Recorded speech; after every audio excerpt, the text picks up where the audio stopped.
Según determinadas religiones, una persona es víctima de una posesión demoníaca, está endemoniada, o simplemente está poseída, cuando un espíritu impuro o inmundo entra en su cuerpo y le hace hablar y comportarse, no como ella quisiera, sino como el tal espíritu quiere.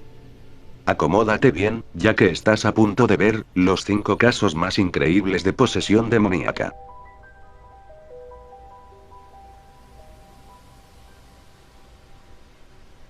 Número 5.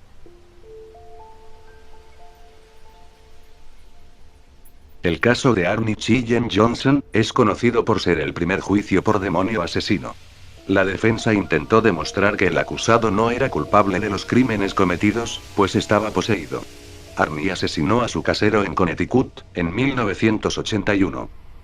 Los abogados intentaron determinar que este acto se debía a la infancia traumática del asesino. Además, se consultó con parapsicólogos, que determinaron la posesión demoníaca como veraz, en este caso. El juez dictaminó que la posesión no era una defensa contra el asesinato y condenó a Arnie Cheyenne Johnson a 20 años de cárcel, de los cuales solo cumplió 6.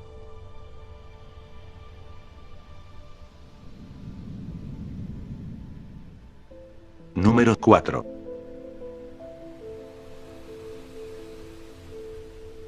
David Berkowitz, también conocido como el hijo de Sam, fue un asesino en serie característico por dejar notas provocativas en el escenario del crimen. Durante su oleada de crímenes llegó a matar a 6 personas y a herir a otras 7. Ese verano de 1976 se le conoció como el verano de Sam.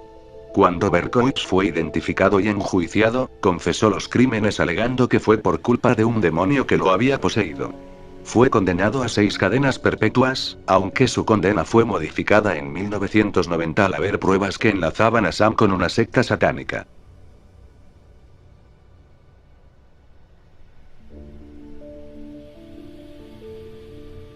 Número 3.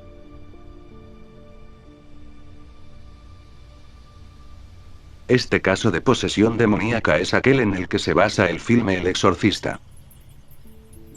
Rolando es un seudónimo que le atribuyó la Iglesia Católica a este chico, para mantener su anonimato.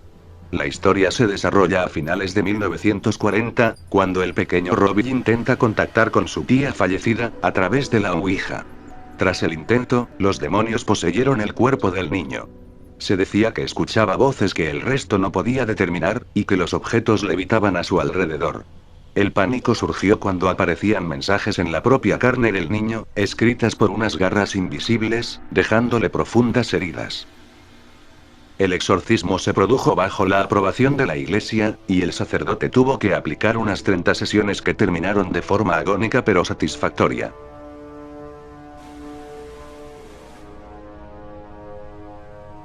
Número 2.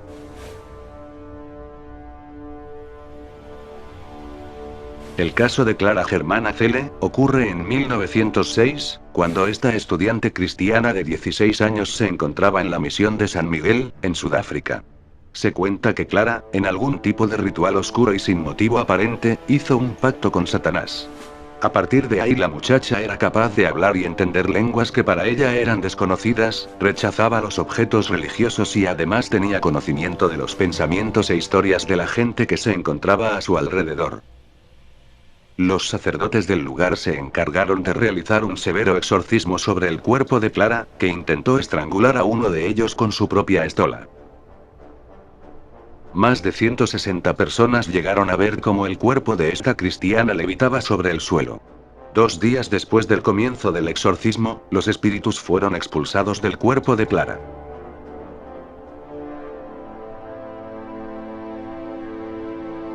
Número 1.